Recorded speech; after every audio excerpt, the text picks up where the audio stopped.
IPO तो ऐसा खास पेशकश हमारी आईपीओ बाजार के हर हलचल को पकड़ने की, समझने की, देखने की कोशिश रहती है। हालांकि अभी के हालात ऐसे नहीं दिखाई दे रहे, बहुत अच्छे अच्छे रिटर्न भी नहीं दिखाई दे रहे, लेकिन नज़रें हमारी रहती हैं। अब कहीं पर कोई मौका कोई आ रहा है क्या आपके लिए? कुछ एक आईपीओ आने वाले हैं। हर्ष अपनी तैयारी में जुट चुके हैं। हर्ष बताइए, कहाँ पे मौके आपको दिखाई दे रहे हैं, क्या टिप्पणी रहेगी? जी, एक आईपीओ जो आने जा रहा है ओम पावर की हम लोग बात कर लेते हैं। यहाँ पे ओम पावर ट्रांसमिशन, इसकी अगर हम लोग सबसे पहले मैं इसके बिजनेस मॉडल के बारे में बताता हूँ। 2011 में स्टैब्लिश हुई, करीब करीब 14 साल पुरानी कंपनी है ये। और अगर आप इसके बिजनेस मॉडल को देखें, जैसे कि नाम में भी है ओम मतलब पावर ट्रांसमिशन, तो ये power transmission EPC basically infrastructure में जो इंजीनियरिंग, प्रोक्योरमेंट और कंस्ट्रक्शन होती है उसके से जुड़ी हुई है कंपनी।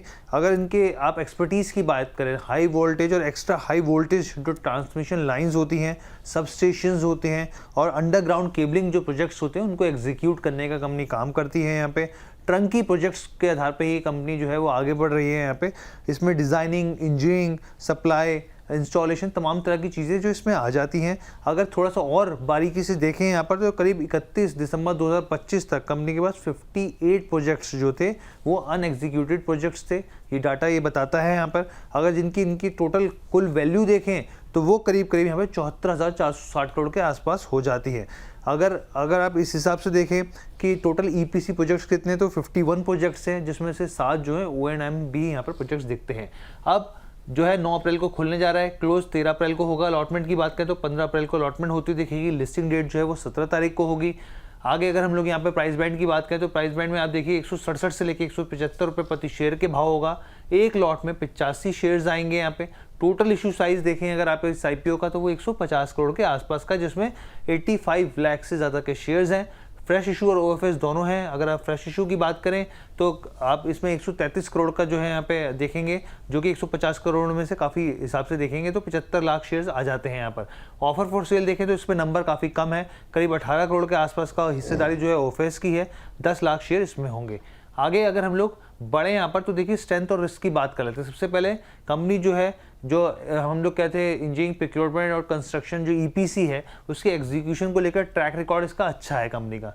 लार्ज ऑर्डर बुक है, जैसे मैंने अभी आपको बताया, करीब 74,000 करोड़ के आसपास की और ज़्यादा की है, जो रेवेन्यू विजिबिलिटी साफ तौर पर दिखाती है।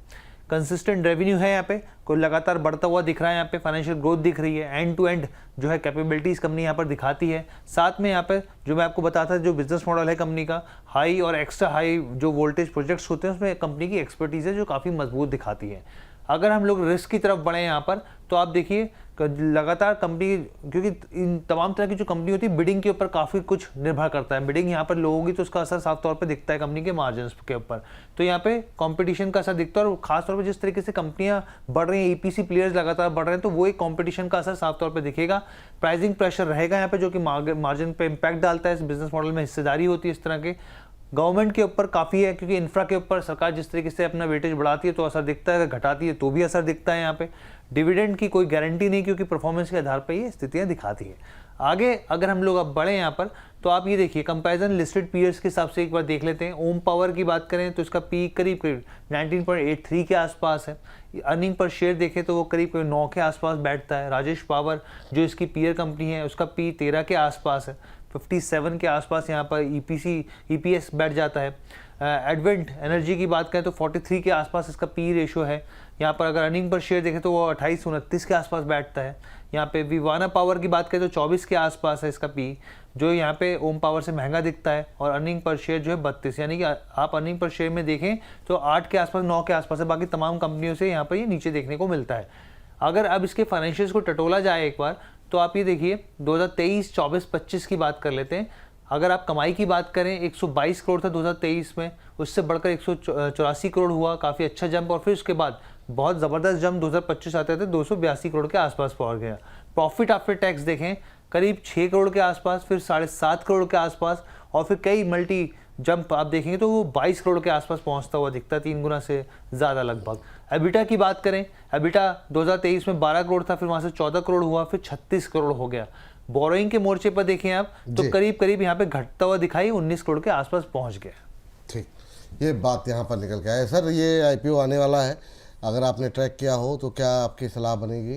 क्या अभी इसको अपने रडार पे रखना चाहिए या अवॉइड करना चाहिए?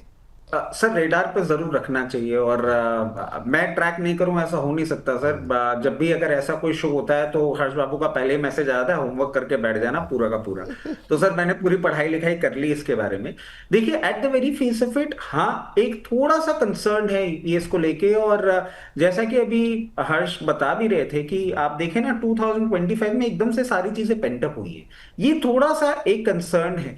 ये बात जो एक हम थ्रेट के तौर पे लेके चल रहे हैं कि गवर्नमेंट ऑर्डर्स और बहुत ज्यादा ये ऑर्डर बुक पे डिपेंडेंट है, तो सर इसके लिए एक और चीज ये भी होती है that there are not many players. तो घुमा फिरा के बहुत हद तक आप या आपके आसपास के कंपटीशन के बीच में ये सारी चीजें होती हुई चलती हैं।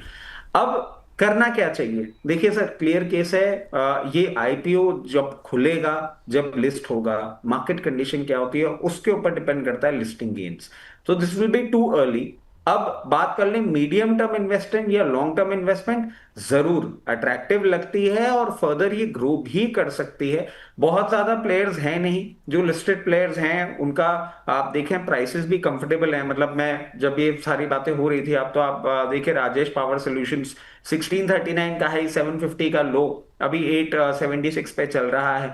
और इसी की जगह एडवेंट को देख लें तो अभी भी और 1800 रुपए पे चल रहा है। मतलब कहीं ना कहीं आप देखें कि इस पर्टिकुलर इंडस्ट्री में ना एक डिमांड है, बहुत ज्यादा करेक्शन अभी देखने को मिल नहीं रहा है। अगर medium to long term investment की बात करते हैं तो डेफिनेटली हमें इसमें अपना फंड डिप्लॉय करना चाहिए।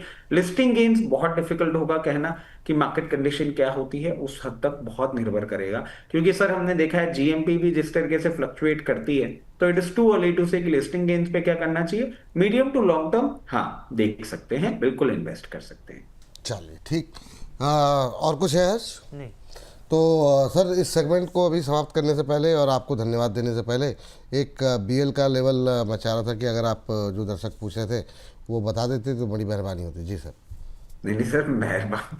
सर बीएल को देखिए जिस तरीके से पोजीशनड है, अभी कुछ दिनों पहले भी 400 रुपए का सपोर्ट लेके इसने बाउंस बैक दिखाया था।